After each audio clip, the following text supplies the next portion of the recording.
现在就走。看来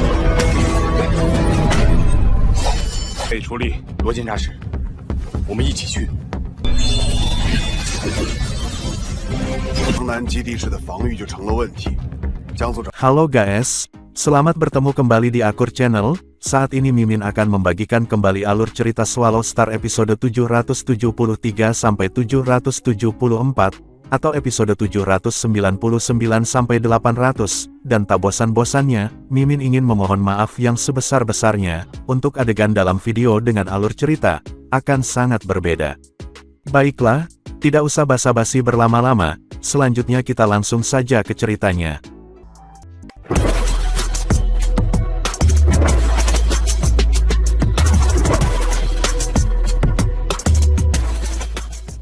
Pada episode sebelumnya, diceritakan sang kapten yang sebelumnya ingin berteman dengan Lu Feng tiba-tiba berubah ingin mendapatkan mayat dewa sejati yang diperoleh Lu Feng. Dia dan anak buahnya melakukan strategi untuk memprovokasi Lu Feng. Namun ternyata Lu Feng tidak menyetujui syarat dari kapten. Dan kemudian sang kapten menjadi marah dan ingin menangkap Luo Feng. Tapi semua rencana sang kapten semuanya gagal. Dan Luo Feng saat ini tetap tidak bisa ditemukan oleh semuanya. Karena Lu Feng merubah dirinya menjadi binatang bertanduk emas. Pada saat ini, binatang bertanduk emas, Luo Feng, menempati rawa, dan separuh tubuhnya ada di dalam air. Perang telah berlangsung lama, dan kedua belah pihak telah menderita kerugian luar biasa. Tentu, tidak ada pihak yang menahan diri dan tidak ingin melanjutkan pertempuran lagi. Banyak binatang buas dan pejuang suku aneh telah memilih untuk mundur.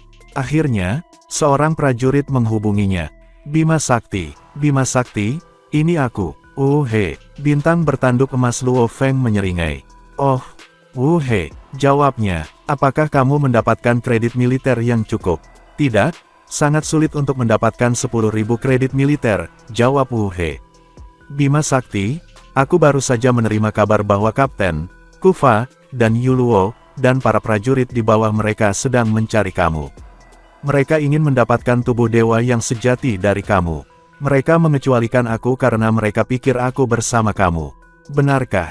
Jawab Luo Feng. Bima Sakti, kita pergi ke pasukan Sungai Piton bersama-sama, dan kami berdua tentara baru. Aku memiliki banyak kredit militer untuk menebusnya. Aku hanya ingin satu tubuh dewa sejati. Aku bersedia menukarnya dengan barang berharga. Aku bersedia memberi kamu baju besi dewa sejati. He gelisah. Dalam benaknya, baik dia dan Luo Feng adalah prajurit baru, jadi seharusnya mudah baginya untuk mendapatkan tubuh dewa yang sejati untuk baju besi dewa yang sejati. Pertukaran, kata Luo Feng, di 9 rawa asap. He mengerti bahwa Bima Sakti tidak ingin ada orang yang tahu di mana dia berada, jadi dia tidak mau melakukan perdagangan di sini. He mentransmisikan suaranya, ayo kembali ke kamp dulu. Kita bisa melakukannya di kamp. Orang pintar, pikir Luo Feng. He telah mengumpulkan senjata dan baju besi untuk waktu yang lama, dan dia adalah anak dari Samudra Sejati Utara. Dia mungkin benar-benar memiliki beberapa barang bagus. Kamu harus memberi aku barang-barang berharga yang cukup, kata Luo Feng. Kalau tidak akan ada kesepakatan. Tentu, kata He, lega. Dia takut Bima Sakti tidak akan berbicara dengannya. Luo Feng sudah punya rencana. Dia memutuskan untuk melihat berapa banyak barang berharga yang bisa dia dapatkan dari 10.000 kredit militer. Kemudian dia akan meminta He untuk memberinya lebih banyak. Itu hanya 10.000 kredit militer baginya, tetapi itu adalah kesempatan menyelamatkan jiwa bagi He. Jika militer ingin membunuhnya, bahkan ayahnya Master Sejati Utara tidak berani menghentikannya. Beberapa hari setelah He menghubungi Luo Feng, Kufa juga menghubunginya. Namun, Kufa tidak memiliki cukup barang berharga, sehingga negosiasi menjadi buruk. Apakah kamu pikir aku orang bodoh? Kata Luo Feng, perdagangan di luar kamp militer. Hahaha, kalau begitu mati. Dengan itu, Luo Feng berhenti berbicara dengannya. Dia menjadi dermawan. Mereka hanya bisa hidup jika dia memberi mereka mayat. Jika mereka berani mencoba bernegosiasi dengan dia, mereka akan mati. Perang itu berlangsung selama 1 tahun. Dewa Ruang Hampa Sejati muncul satu persatu, dan pasukan Gunung Suan Yu mundur. 9 rawa asap kembali normal. Ayo pergi, tentara dari Gunung Suan Yu mulai pergi. Beberapa prajurit yang berpura-pura menjadi prajurit suku bersembunyi di pinggiran 9 rawa asap. Kami masih belum mendapatkan kredit militer yang cukup. Kufa, Yuluo dan Kapten menyaksikan pasukan pergi. Tanpa perang, mereka tidak akan memiliki kesempatan untuk mengambil senjata. Sekarang, akan menjadi lebih sulit bagi mereka. Tentara binatang aneh yang dipimpin oleh Yuluo semuanya menjadi ganas. Tangkap mereka. Kapten dan Kufa harus memiliki banyak kredit militer. Kami akan menangkapnya, maka kita dapat memiliki kesempatan untuk bertahan hidup. Ayo kita rebut kredit militer. Ucap Kufa berteriak juga. Ini satu-satunya kesempatan kita untuk bertahan hidup, kata sang kapten kepada para prajurit yang mengikutinya. Semua prajurit memilih untuk memperjuangkan kredit militer. Hanya yang kuat yang bisa bertahan dan mendapatkan kredit militer yang cukup. Dan jika ketiga tim pergi secara terpisah, pasti ada pertempuran internal di dalam regu. Di pinggiran 9 rawa asap, seekor binatang bertanduk emas sedang berbicara dengan 3 master hukum binatang aneh. Ini adalah teman-teman yang dibuat oleh bintang bertanduk emas Luo Feng selama perang. Mereka kemudian pergi. Waktunya untuk kembali ke kemah. Bintang bertanduk emas Luo Feng melihat kembali ke 9 rawa asap yang tak berujung dikelilingi oleh kabut. Dia tidak peduli tentang kematian para prajurit dari pasukan Sungai Piton. Dia membawa banyak kredit militer. Kemudian binatang bertanduk emas pun menghilang. Setelah meninggalkan 9 rawa asap, Luo Feng bergegas ke kamp militer Angkatan Darat Timur. Selain dia, ada juga Wu He, yang diam-diam meninggalkan 9 rawa asap. Dari 3 pasukan prajurit yang dipimpin oleh Kapten, Kufa, dan Yuluo yang semuanya ditunjuk dengan misi, dan masih di dalam wilayah 9 asap rawa, hanya Kapten yang berhasil mendapatkan mayat dewa yang sejati. Prajurit lain, termasuk Kufa dan Yuluo, belum berhasil mengumpulkan kredit militer yang cukup. Mereka semua melakukan pemutaran otak untuk solusi yang memungkinkan. Haruskah mereka saling membunuh? Haruskah mereka terus berburu? Atau menunggu untuk menuai manfaat sementara yang lain melakukan pekerjaan itu? Mereka semua pasti akan melakukan yang terbaik, tetapi itu juga ditakdirkan bahwa, misi tingkat bencana tunggal akan menyebabkan banyak dari mereka dimusnahkan. Akhirnya, aku sudah tiba. Ketika itu seorang sosok muncul di udara. Sosok itu tak lain adalah Luo Feng. Melihat jauh ke kejauhan, Luo Feng bisa melihat kamp militer yang luas dan tak terbatas. Dia mengungkapkan sedikit senyuman saat dia menundukkan kepalanya untuk melihat segala sesuatu di bawah. Dia juga bisa melihat antrian panjang para prajurit suku dan binatang buas, yang datang untuk bergabung dengan tentara. Kemudian Luo Feng terbang ke kamp militer. Sama seperti Luo Feng memasuki kamp militer Angkatan Darat Timur, banyak lubang cacing di wilayah pinggiran kamp militer Angkatan Darat Timur, dalam ruang yang berkerut, kemudian mengangkut makhluk-makhluk besar. Dengan hampir setiap saat yang berlalu, para prajurit terus terbang keluar dari berbagai lubang cacing. Ayo pergi, misi kali ini dianggap mudah. Kita dapat menyelesaikannya dengan cepat, dan kemudian kita dapat memiliki waktu luang di era lain. Ayo pergi. Ya, misi kami berikutnya adalah pada level reinkarnasi. Siapa yang tahu berapa banyak dari pasukan kita yang dapat bertahan? Aku harap kali ini, kita dapat memperoleh lebih banyak kredit militer. Lalu kita bisa menukarnya dengan beberapa harta lagi dari sudut militer. Maka mudah-mudahan, kita dapat menarik melalui misi tingkat reinkarnasi. Semua serentetan prajurit, mulai dari santai hingga keras hingga khawatir, semuanya pergi. Tentara timur terlalu besar. Dengan setiap momen yang berlalu, ada prajurit yang pergi. Dan di antara para pejuang yang pergi secara terus-menerus, seorang pejuang, yang kelihatannya adalah seorang ahli hukum biasa, berdiri di salah satu cabang pohon tua yang kokoh di kejauhan. Aku di sini atas perintah leluhur. Setelah diterima di ketentaraan, aku mungkin telah ditugaskan dengan misi, tetapi aku tidak pernah pergi untuk mengeksekusi salah satu dari mereka. Inilah aku sebaliknya, hanya menunggu. Aku sudah berada di sini begitu lama, namun aku belum pernah melihat pemimpin Bima Sakti itu, tidak sekalipun. Prajurit lapis baja perak itu sangat khawatir, namun, pada saat yang sama, dia tetap mengawasi. Pemimpin gerombolan Bima Sakti sangat mengesankan, tetapi jadi bagaimana jika dia mengesankan? Bahkan jika dia benar-benar melampaui reinkarnasi, dia hanya menyumbangkan tanah suci lain ke samudra semesta kita. Bagi kami dari tanah suci bulan ungu, ia sama sekali bukan ancaman. Prajurit lapis baja perak itu tidak bisa memahami situasi ini. Setelah Tanah Suci didirikan, itu akan menjadi keberadaan abadi.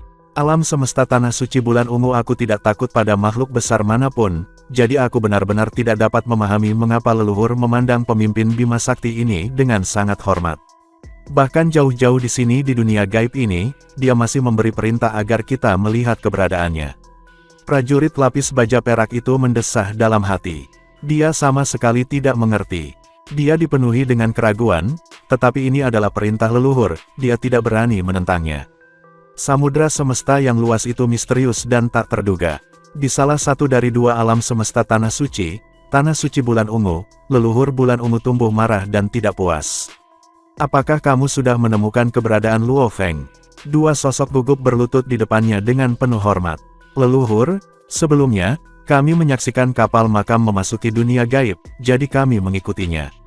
Berdasarkan titik masuknya, jika ia ingin berhasil menjadi tentara, itu akan menjadi peluang 80 hingga 90% bahwa dia akan berakhir di Angkatan Darat Timur.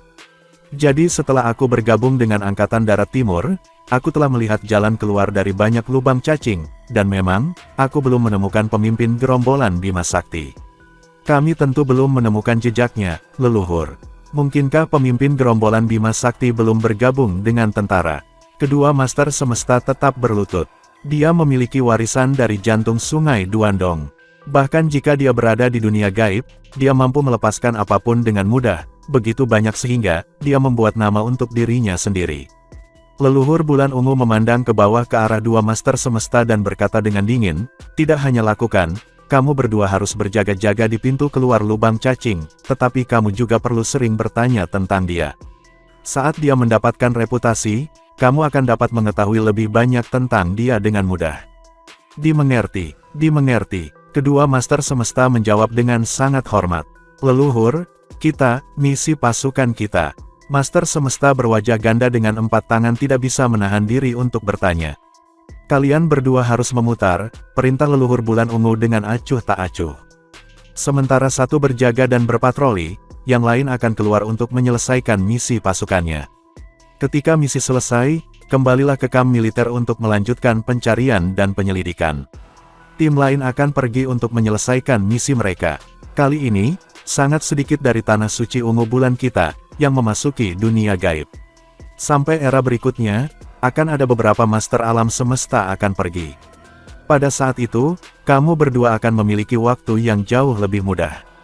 Dimengerti, kedua master semesta juga sungguh-sungguh berdoa, agar era berikutnya tiba. Bergeraklah, kalau begitu. Leluhur Bulan Ungu mengusir mereka dengan lambaian. Kedua master semesta mengambil langkah mundur, dengan cara yang paling terhormat. Wajah leluhur Bulan Ungu menjadi kabur. Hanya sepasang mata yang terlihat. Tatapan itu hanya membawa sedikit rahmat feminin sementara sebagian besar darinya dipenuhi dengan niat membunuh yang tak ada habisnya. Aku mengira tidak mungkin membunuhmu. Namun, siapa yang tahu? Dunia gaib telah ada. Di dunia gaib, jumlah yang bisa membunuhmu, Luo Feng, terlalu banyak. Luo Feng, jangan salahkan aku. Kamu hanya bisa menyalahkan diri sendiri karena menerima warisan jantung Sungai Duandong. Sementara itu, di alam semesta virtual, di puncak Pulau Guntur, Luo Feng bertemu dengan pemimpin kota kekacauan primal. Luo Feng, guru dan murid duduk terpisah satu sama lain. Aku baru saja menyelesaikan misi tingkat bencana dan telah memperoleh kredit militer dalam jumlah yang cukup besar, kata Luo Feng. Menyelesaikan misi ini berarti bahwa, untuk jangka waktu yang cukup lama, aku akan aman. Aku akan mencoba yang terbaik untuk mengungkap misteri seluruh dunia gaib sesegera mungkin. Kamu adalah ras manusia pertama yang masuk. Pemimpin kota kekacauan primal mengangguk. Tanggung jawabmu adalah yang terbesar. Sekarang, di seluruh samudera semesta, apakah di dalam jagat raya, era reinkarnasi yang lain, dua semesta tanah suci yang agung, atau kata-kata lain, makhluk-makhluk besar dari seluruh penjuru memiliki pandangan mereka pada dunia gaib. Lagi pula, kelompok pertama yang masuk akan dapat memperoleh informasi tangan pertama, dan lebih memahami dunia gaib, yang terlalu memikat. Luo Feng mengangguk. Ini sudah diduga. Di samudera semesta, berbagai makhluk besar ingin sekali melampaui reinkarnasi, dan juga, mereka ingin mendapatkan harta sejati yang tertinggi. Namun, di dunia gaib, ada banyak dewa ruang hampa sejati. Jelas, akan ada metode kultivasi yang dapat memungkinkan dewa sejati untuk mencapai terobosan lengkap untuk mencapai tingkat dewa ruang hampa sejati. Apa yang disebut harta tertinggi sejati ini sebenarnya adalah pelindung standar dewa sejati, dan jumlahnya terlalu banyak. Bahkan berbagai harta karun tipe automaton pun ada. Kesempatan untuk melampaui reinkarnasi, menemukan harta sejati yang tertinggi, dan mendapatkan harta jenis otomat terlalu memikat. Semua kelompok kuat di alam semesta kehilangan minat di 3 daratan paling berbahaya secara instan. Semua orang sangat bersemangat saat mereka menaruh perhatian penuh pada dunia gaib. Satu-satunya tangkapan adalah bahwa, kesempatan untuk masuk hanya terjadi sekali setiap zaman. Sebelumnya, kemauan yang berasal dari alam semesta awal datang mencari aku melalui dewa leluhur. Luo Feng tersenyum. Tampaknya, lebih baik bagiku untuk tetap tinggal di sini untuk sementara waktu. Semakin lama, semakin baik. Aku akan memanfaatkan keuntungan ini karena berada di dunia gaib. Selain itu, kali ini, aku telah mendapatkan cukup banyak kredit militer. Aku mungkin bisa membawa beberapa harta karun sejati tertinggi ketika aku kembali. Setelah satu era telah berlalu, ketika aku keluar dari sini, aku akan mengirim beberapa harta karun sejati tertinggi ini kembali. Pemimpin kota kekacauan primal sangat senang mendengar berita seperti itu. Dunia gaib adalah medan perang paling penting. Berbagai kelompok kekuatan besar akan memperjuangkannya. Namun wilayah manusia dalam jagat raya menunjukkan akar dari umat manusia. Hanya dengan memperluas wilayah mereka, talenta manusia dapat bertambah banyak, dan bisa ada kesinambungan dalam ledakan makhluk besar yang disaktirkan. Dengan cara ini, umat manusia dapat mencapai tingkat 2 semesta alam suci lainnya, atau bahkan melampaui mereka. Guru, aku akan menuju titik militer pertama, kata Luo Feng. Pada titik militer, aku dapat memperdagangkan kredit militer untuk warisan dan mendapatkan berbagai harta. Aku percaya aku harus bisa melihat sekilas rahasia yang lebih mendalam dari dunia gaib. Ketika aku mendapatkan pemahaman yang lebih baik tentang masalah militer, aku akan membagikan informasi ini kepada kamu. Pergilah, jawab pemimpin kota kekacauan primal segera. Tapi ingat, jangan mengambil risiko. Dunia gaib jauh lebih berbahaya daripada samudra semesta kita. Luo Feng mengangguk. Dia mungkin telah berkeliaran di dunia gaib, tetapi dia sering berhubungan dan melakukan percakapan teratur dengan gurunya. Dia terus-menerus menyadari berbagai kejadian di lautan semesta. Saat ini, samudra semesta bisa dikatakan tenang. Tentunya, dikarenakan saat ini berbagai pihak sedang mengincar dunia gaib. Xin kemudian berpindah ke kamp militer Angkatan Darat Timur, kamp tentara Sungai Piton. Luo Feng dan Wu He tiba di kamp militer pada waktu yang hampir bersamaan. Bima Sakti, Bima Sakti. Wu He pergi bergegas menghampiri Luo Feng, mengikuti dari belakang.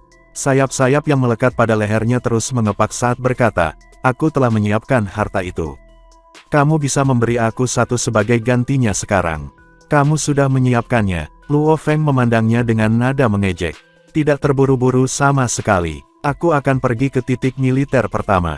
Ketika aku kembali dari militer, kita akan berbicara dengan baik. He di suatu tempat enggan. Jika Luo Feng pergi ke titik militer, itu berarti dia akan memahami nilai harta tertentu, dan itu juga berarti bahwa Luo Feng tanpa ampun akan menindasnya. Tapi tidak peduli seberapa enggan Wu He, dia tidak berani berdebat dengan Luo Feng. Yang bisa ia lakukan hanyalah menggerakkan wajahnya yang tampak mengerikan dan tersenyum. Ya, katanya. Ketika Bima Sakti kembali dari titik militer, maka kita akan bicara. Bima Sakti, jangan lupa menyimpannya untuk aku.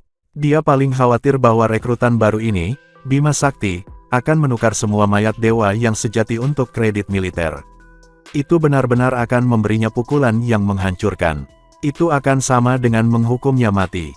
Luo Feng mengangguk. Jangan khawatir. Luo Feng segera meninggalkan kamp, merasa sangat senang saat dia menuju ke titik militer di aula utama. Kamp danau pasukan Sungai Piton berada cukup jauh dari aula utama, tetapi Luo Feng tampaknya menikmati pemandangan saat ia berjalan. Dia dalam suasana hati yang baik, jadi dia berjalan ke titik militer di aula utama. Titik militer. Luo Feng mengangkat kepalanya untuk melihat aula utama yang menjulang tinggi. Menurut aturan, sebelum menerima dan setelah menyelesaikan misi, aku akan memenuhi syarat untuk berdagang harta di titik militer. Tetapi jika aku muncul di sini tanpa menyelesaikan misi, maka aku tidak bisa masuk. Luo Feng dengan lembut mengingat aturan militer, lalu berjalan melewati pintu-pintu aula yang luas dan menjulang itu. Saat dia berjalan melewati pintu utama, tiba-tiba ada perubahan waktu dan ruang. Seolah-olah dia telah melangkah ke dunia lain. Luo Feng terkejut. Teknik rahasia apa ini? Di depannya adalah dunia yang luas, dunia yang tak terbatas, dan ada banyak prajurit yang tersebar di mana-mana.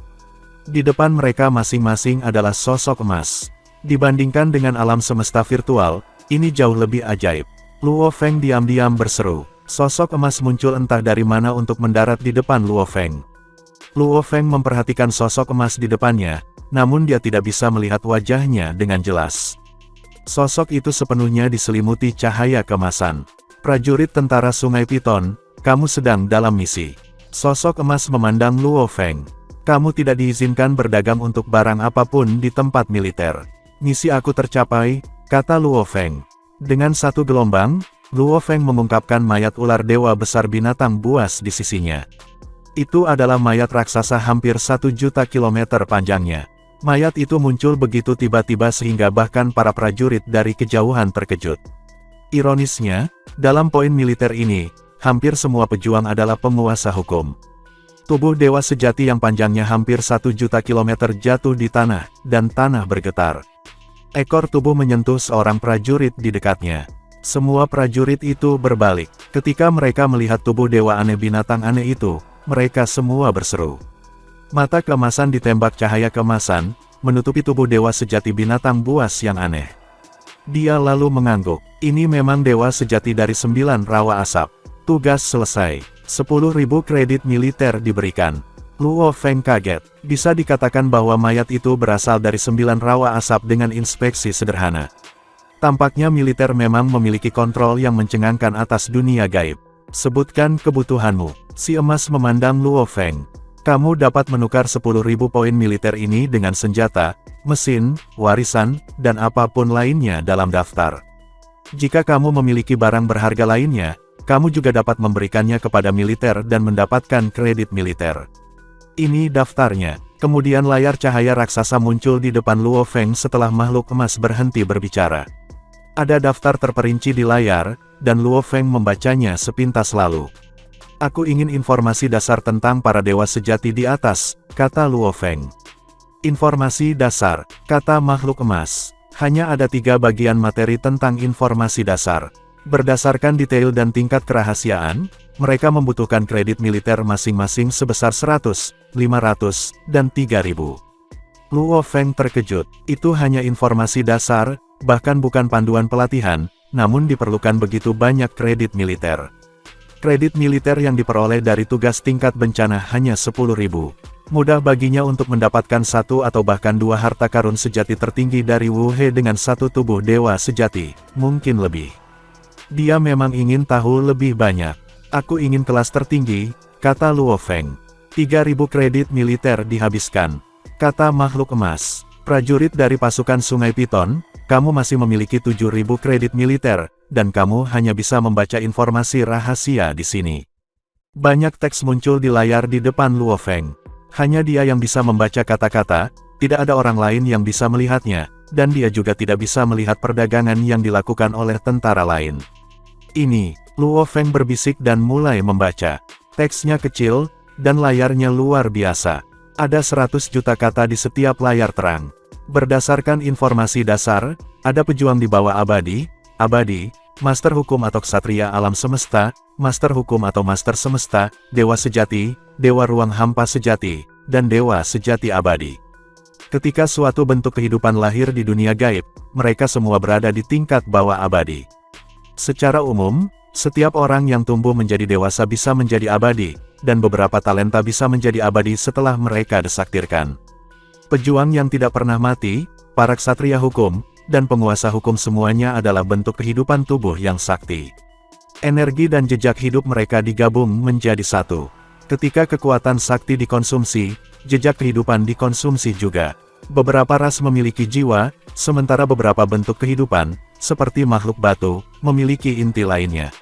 Semuanya memiliki jejak kehidupan. Semakin banyak jejak kehidupan dikonsumsi, semakin banyak kekuatan akan jatuh. 50% dari tubuh sakti yang dikonsumsi akan menurunkan kekuatan seseorang hingga 90%. Itu adalah cacat bentuk kehidupan tubuh yang sakti.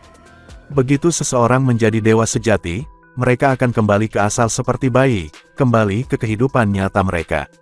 Bentuk kehidupan daging dan golongan darah masih berupa daging dan darah, dan bentuk kehidupan logam masih berupa logam. Misalnya, bentuk kehidupan jenis daging dan darah tidak bisa mengandung jejak kehidupan dalam darah dan tulang mereka. Seperti penguasa domain dan penguasa sektor, jiwa dan tubuh mereka terpisah. Namun, setelah menjadi dewa yang sejati, mereka akan menjadi bentuk kehidupan dari jenis daging dan darah lagi. Jiwa dan tubuh mereka akan dipisahkan lagi. Energi para dewa sejati adalah tubuh. Setiap inci tubuh bisa terbakar dan akan menjadi energi pertempuran yang sangat besar. Jiwa dewa sejati disembunyikan di jantung dewa sejati. Dewa sejati ruang hampa, dan dewa sejati abadi semuanya memiliki hati dewa sejati, yang sebenarnya merupakan ruang misterius di dalam tubuh dewa sejati. Di dalam ruang misterius itu adalah jiwa dewa sejati, dan ruang misterius itu juga menghubungkan alam semesta mini di luar. Tidak peduli seberapa jauh dewa sejati dari alam miniatur mereka, mereka dapat mentransfer energi di alam miniatur mereka ke jantung dewa sejati mereka. Ada 3 cara untuk membunuh dewa sejati. 1. Sepenuhnya menghancurkan tubuh dewa sejati, sehingga menghancurkan ruang misterius, dan dewa sejati akan mati. 2. Gunakan serangan jiwa untuk membunuh jiwa dewa sejati, dan dewa sejati akan mati. Metode ketiga dan paling umum adalah untuk menyerang para dewa sejati menggunakan kekuatan di luar pertahanan mereka. Maka gelombang kejut yang kuat akan terus merusak ruang misterius atau jantung dewa sejati. Begitu hati hancur, para dewa sejati akan mati secara alami, sama seperti baju besi biasa akan terbunuh jika dipukul oleh palu di dadanya, karena gelombang kejut akan menghancurkan jiwanya. Aturan yang sama diterapkan. Semakin kuat tubuhnya, semakin sedikit hati dewa mereka yang sejati akan melemah. Jika tubuh bisa menahan semua serangan, hati dewa sejati akan baik-baik saja. Daging dan bentuk kehidupan darah, bentuk kehidupan batu, dan bentuk kehidupan tanaman, aturan ini berlaku untuk semuanya. Begitu seseorang menjadi dewa sejati, tubuh dan jiwanya akan terpisah. Tidak peduli berapa banyak energi yang dibakar oleh dewa sejati, itu tidak akan memengaruhi kekuatannya, karena kekuatan sakti tidak melibatkan jiwa.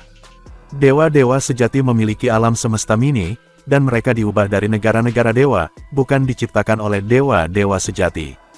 Maka para dewa sejati perlu memahami kelahiran, dan operasi alam semesta sampai mereka dapat mengendalikan ruang kosong. Satu pikiran, dan ruang kosong terbentuk. Ini adalah kemampuan dewa ruang hampa sejati. Dewa ruang hampa sejati akan terus meningkatkan kekuatan, memahami lebih banyak, sampai suatu hari ketika mereka akan mencapai batas pada pemahaman evolusi seluruh alam semesta. Kemudian dia bahkan bisa menciptakan alam semesta miniatur dengan satu pikiran. Satu pemikiran, dan alam semesta terbentuk. Ini adalah kemampuan dewa sejati abadi. Alam semesta miniatur yang terbentuk dalam metode ini, berbeda dari alam semesta miniatur yang diciptakan oleh teknik warisan Luo Feng, aku adalah semesta. Alam semesta miniatur yang diciptakan oleh teknik itu terlalu sederhana, namun alam semesta miniatur yang diciptakan oleh dewa-dewa sejati yang kekal adalah medan perang. Sebagai dewa sejati yang kekal tidak bisa menciptakan alam semesta yang terlalu besar. Satu pemikiran, dan area seluas 10.000 tahun cahaya persegi akan jatuh ke alam semesta mini. Dewa sejati abadi adalah penguasa alam semesta miniatur itu. Selain menjadi kecil, alam semesta miniatur persis seperti alam semesta normal. Mereka begitu kuat sehingga para dewa sejati yang kekal dapat dengan mudah menekan para dewa sejati dari ruang kosong. Dewa sejati, dewa ruang hampa sejati, dan dewa sejati abadi. Itu adalah proses pemahaman evolusi alam semesta sampai orang bisa menciptakan alam semesta mini dengan satu pikiran. Ada 4 dewa sejati abadi di dunia gaib. Mereka adalah 4 jenderal dari keempat pasukan. Mereka mengelola dunia gaib, dan mereka lebih unggul. Jika dewa ruang hampa sejati membuat terobosan dan menjadi dewa sejati abadi, dia bisa meninggalkan dunia gaib dan bertarung demi Yang Mulia Raja yang Sakti. Prajurit lain harus dipanggil oleh Yang Mulia Raja yang Sakti untuk pergi keluar. Namun, dewa sejati yang kekal bisa keluar sendiri. Pergi sendiri, seru Luo Feng. Jika Raja Sakti itu masih hidup, maka para dewa sejati yang kekal dapat pergi dan bertarung untuk mereka. Namun, makhluk raksasa berbentuk manusia itu terbaring di samudera semesta, sehingga Raja yang Sakti mungkin sudah mati. Yang mulia Raja yang Sakti telah mati, dan menurut pikiran aslinya, tidak ada bentuk kehidupan di dunia gaib yang bisa bertahan di luar. Bahkan jika bakat tak tertandingi lahir dan menjadi dewa sejati abadi, dia mungkin mati seketika setelah meninggalkan dunia gaib. Luo Feng menghela nafas dan terus membaca. Dewa ruang hampa sejati adalah tuan dari suatu daerah di dunia gaib. Dewa sejati yang kekal benar-benar makhluk tertinggi, dan mereka adalah pejabat agung yang mulia Raja yang Sakti. Namun, masih ada perbedaan di antara para dewa sejati, dewa ruang hampa sejati, dan dewa sejati abadi. Ketika seseorang menjadi dewa sejati, negara dewanya akan berubah menjadi alam semesta miniatur, dan struktur alam semesta miniatur sangat penting. Diameter semesta miniatur dewa sejati adalah 100 juta tahun cahaya. Namun, setelah menjadi dewa ruang hampa sejati, akan ada perbedaan. Karena struktur alam semesta mini, beberapa akan memiliki diameter 1,8 miliar tahun cahaya. Beberapa akan memiliki 2,5 miliar tahun cahaya, dan beberapa akan memiliki 5 miliar tahun cahaya. Alam semesta miniatur terkecil dari dewa ruang hampa sejati memiliki diameter 1 miliar tahun cahaya, sedangkan yang terbesar adalah 10 miliar tahun cahaya. Tiba-tiba, Luo Feng terkejut. Dua tanah suci. Tanah suci bulan ungu memiliki diameter 2,1 miliar tahun cahaya, sedangkan tanah suci Kaisar Timur memiliki diameter 3,2 miliar tahun cahaya. Berdasarkan dimensi itu, baik leluhur Kaisar Timur dan leluhur bulan ungu adalah dewa ruang hampa sejati. Aku akan terus membaca. Alam semesta miniatur adalah fondasinya. Mereka dapat menyerap energi di luar dan mengubahnya menjadi kekuatan sakti tanpa jejak kehidupan. Setiap kali makhluk besar membuat terobosan, baik dari dewa sejati ke dewa ruang hampa sejati, atau dari dewa ruang hampa sejati hingga dewa sejati abadi, mereka hanya akan membuat terobosan ketika alam semesta miniatur mereka juga berubah. Itulah sebabnya, ketika makhluk besar mati, alam semesta miniatur akan runtuh. Jika sebuah miniatur alam semesta dihancurkan, makhluk agung itu masih bisa hidup dan menyerap energi di luar, tetapi mereka tidak akan bisa membuat terobosan lagi, tidak peduli seberapa dalam pemahaman mereka. Namun, alam semesta miniatur sangat stabil dan sulit dihancurkan. Hanya makhluk besar tingkat batas, di antara para dewa sejati dari ruang hampa, yang dapat menghancurkan alam semesta miniatur para dewa sejati. Hanya makhluk level terbatas dari dewa sejati abadi, yang bisa menghancurkan alam semesta miniatur dewa sejati ruang hampa. Dan, tidak ada yang bisa menghancurkan miniatur alam semesta, dari dewa sejati yang abadi. Namun, semua miniatur alam semesta dari makhluk-makhluk besar di dunia gaib diatur di pusat dunia gaib oleh Yang Mulia Raja yang Sakti, sehingga tidak ada makhluk besar yang bisa sampai di sana. Ada 3 tingkat kemajuan, dewa sejati, lalu dewa ruang hampa sejati, dan akhirnya, dewa sejati abadi. Untuk naik dari satu level ke level berikutnya, level kesulitan terus meningkat dengan pesat. Jumlah dewa sejati abadi di dunia gaib mengatakan itu semua. Sebenarnya, ada 2 cara untuk menjadi dewa sejati. Mereka adalah rute kekuatan sakti dan rute hukum.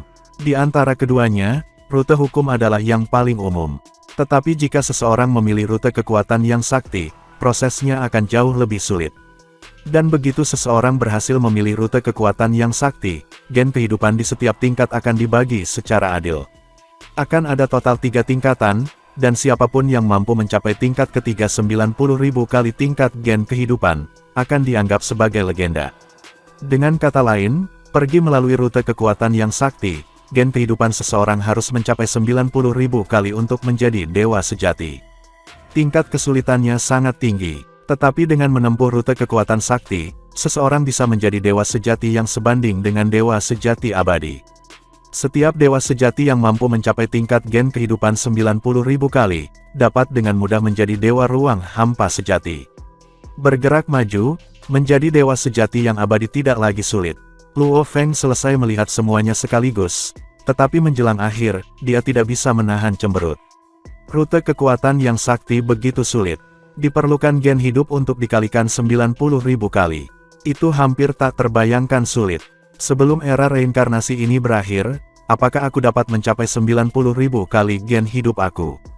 Luo Feng tidak percaya diri untuk mencapai ini sendiri. Apapun yang terjadi, aku harus mencoba yang terbaik.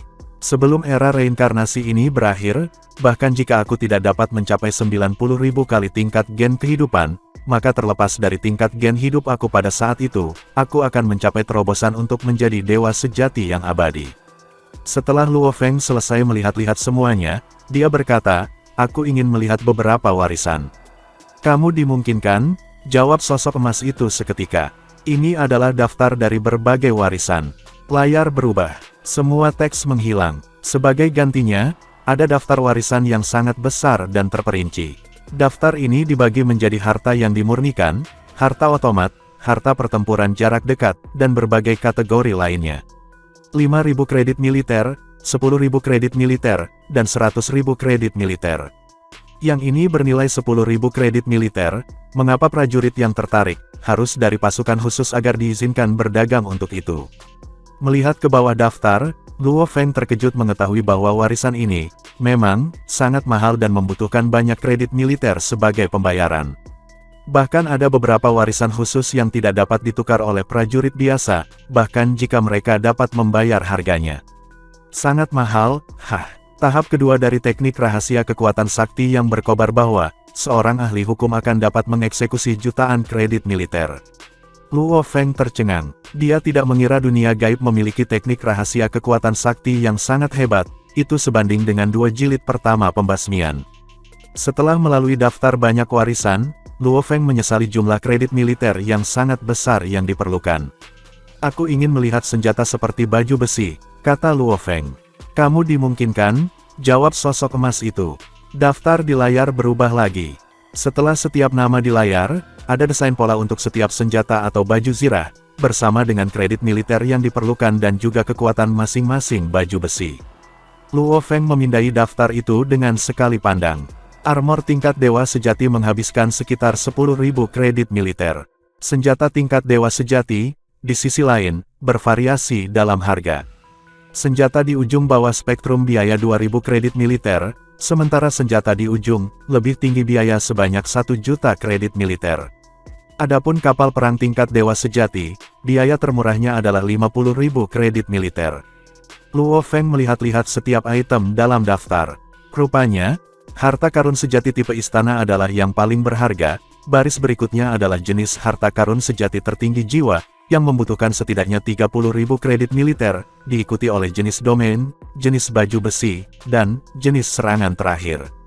Tentu saja, setiap kategori menampilkan sesuatu yang unik. Harta jenis serangan paling mahal menghabiskan 1 juta kredit militer. Harta jenis istana paling mahal juga membutuhkan 1 juta kredit militer. Aku memiliki lebih dari 300.000 kredit militer, yang berarti aku dapat berdagang dengan sejumlah harta karun sejati yang layak. Luo Feng diam-diam menghela nafas lega. Harga harta karun sejati tertinggi tidak terlalu tinggi. Hanya membaca tentang warisan, melihat baju besi senjata, dan melihat beberapa catatan perjalanan tentang dunia gaib membawanya sehari penuh. Namun sosok emas di depan Luo Feng tidak menunjukkan jejak ketidaksabaran. Mata Luo Feng berangsur-angsur menyala ketika dia berkata dengan sungguh-sungguh, aku ingin melihat harta karun tipe automaton. Datang ke dunia gaib, ia memiliki 3 tujuan utama. Yang pertama adalah mengumpulkan cukup mayat dewa sejati sebagai bahan untuk membantunya menjadi dewa sejati. Tujuan kedua adalah untuk menyelidiki rahasia dunia gaib, dan yang ketiga adalah menemukan harta karun tipe automaton yang cocok dan kuat. Dia memiliki saya Siwu dan kapal makam. 1 untuk bantuan tambahan, sementara yang lainnya untuk terbang selama pelarian. Sekarang, yang dia butuhkan adalah harta sebagai senjata serangan utama dalam pertempuran.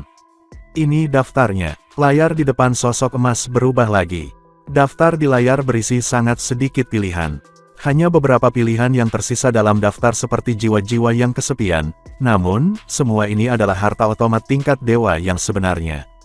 Jelas, harta karun sejati jenis otomat yang memiliki level lebih tinggi tidak ditampilkan sama sekali. Luo Feng mengira itu karena kekuatannya masih belum cukup.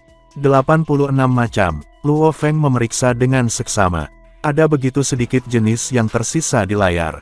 Untuk setiap jenis yang ditampilkan di layar, ada gambar yang cocok dan perkenalan sederhana. Sayap awan hitam. Tatapan Luo Feng dengan cepat jatuh pada salah satu harta karun tipe automaton.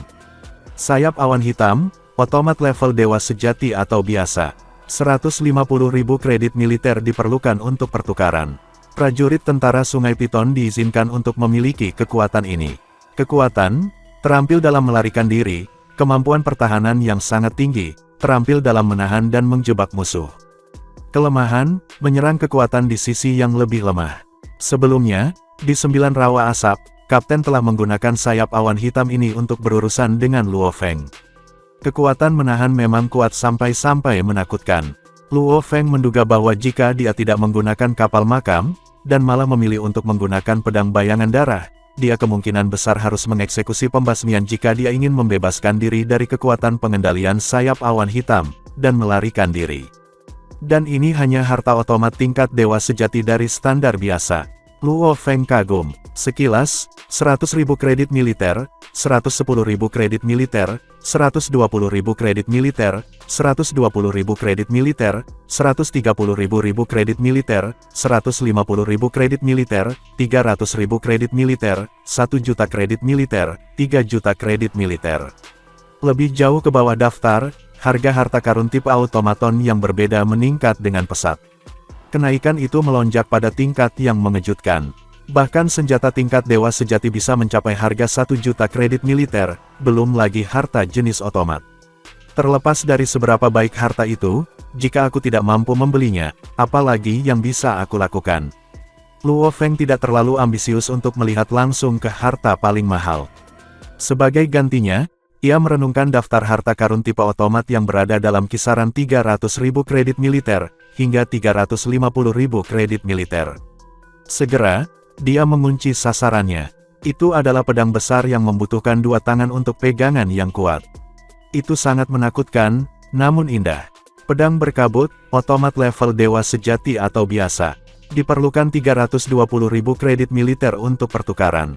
Prajurit tentara Sungai Piton diizinkan untuk memiliki kekuatan ini. Kekuatannya adalah, setelah transformasi kekuatan suci melalui inti batin pedang berkabut, kekuatan serangan yang sangat kuat akan dihasilkan. Kelemahannya adalah, konsumsi kekuatan sakti sangat tinggi. Aku butuh sesuatu dengan kekuatan serangan yang kuat, dan selain itu, senjata utama aku adalah pedangnya. Luo Feng sedikit tergoda ketika dia terus melihatnya. Itu hanya robot level dewa yang sebenarnya. Sebelum reinkarnasi, itu akan lebih dari cukup bagi aku. Saat aku melampaui reinkarnasi, mata pedang ini jelas akan kehilangan beberapa kepentingan. Pada saat itu, akan lebih baik jika dibiarkan bagi umat manusia. Hanya saja, fungsinya bertepatan dengan pedang darah hantu. Luo Feng terus membaca. Satu demi satu, dia melihat daftar itu. Semakin jauh di bawah daftar harta jenis otomat yang didapatnya, semakin unik dan berharga jadinya. Luo Feng bahkan menemukan kapal perang otomat yang sebanding dengan kapal makamnya, dan kapal perang otomaton yang memiliki kemampuan serangan yang diprakarsai sendiri. Potongan terakhir, Luo Feng menahan napas. Yang terakhir adalah robot level dewa sejati yang paling mahal. Itu bernama Dewa Wuki. Dewa Wuki, otomat level dewa sejati atau item unik. Item ini secara pribadi dibuat oleh Yang Mulia Raja yang Sakti. Hanya ada satu, diperlukan 30 juta kredit militer untuk pertukaran. Hanya dewa atau penguasa hukum sejati yang telah diterapkan, dengan gelar yang memiliki wewenang untuk memperdagangkannya. Pengingat, prajurit tentara Sungai Piton tidak diizinkan memiliki hak untuk berdagang untuk ini. Kekuatan, 1. Pertahanan yang sangat kuat. Yang Mulia Raja yang Sakti memilih bahan-bahan berharga dan langka untuk dibuat dan semakin menyempurnakan Dewa Wuki ini. Bahkan dewa sejati abadi tidak bisa merusaknya. 2. Kekuatan serangan yang sangat kuat. Memiliki kekuatan serangan yang sangat kuat. 3. Sangat cepat dalam menghindar. Tubuh Dewa Wuki terstruktur, dalam menentukan kelincahannya yang ekstrim. Kelemahan, kekuatan yang sangat kuat membutuhkan jumlah kekuatan sakti yang mengkhawatirkan. Tubuh sakti dari dewa-dewa sejati yang biasa, akan termakan kehampaan dalam sekejap mata. Pengingat lembut, sejak diciptakan oleh Raja Dewa yang mulia, tidak ada yang hebat yang memenuhi syarat untuk berdagang untuk Dewa Wuki dengan kredit militer. Kekuatannya hanyalah spekulasi dan belum diuji. Namun, Untuk Raja Sakti yang mulia untuk membungkuk ke tingkat menciptakan harta jenis otomat tingkat dewa sejati, itu harus kuat. Juga, ciptaan apapun oleh Yang Mulia Raja yang sakti, tidak akan pernah memiliki kualitas yang lebih rendah. Kondisi pertukaran secara pribadi ditentukan oleh Yang Mulia Raja yang sakti. Dewa Wuki adalah harta otomat yang menyerupai bentuk monyet dengan tubuh ramping dan ekor lincah. Hanya dengan melihat gambar, orang bisa merasakan betapa dinamisnya Dewa Wuki itu, dan seberapa cepat kecepatan gerakannya. Dan, adegan ini pun mengakhiri pertemuan kita saat ini. Terima kasih kepada semua yang telah menyimak sampai dengan akhir video kali ini, dan juga Mimin ingin mengucapkan terima kasih yang sebesar-besarnya kepada semua yang sudah subscribe Akur Channel. Semoga semuanya dimudahkan rezekinya, dan dilancarkan segala urusannya, juga disehatkan selalu setiap saat, dan terhindar dari segala penyakit. Amin. Sampai ketemu di episode selanjutnya ya guys, terima kasih.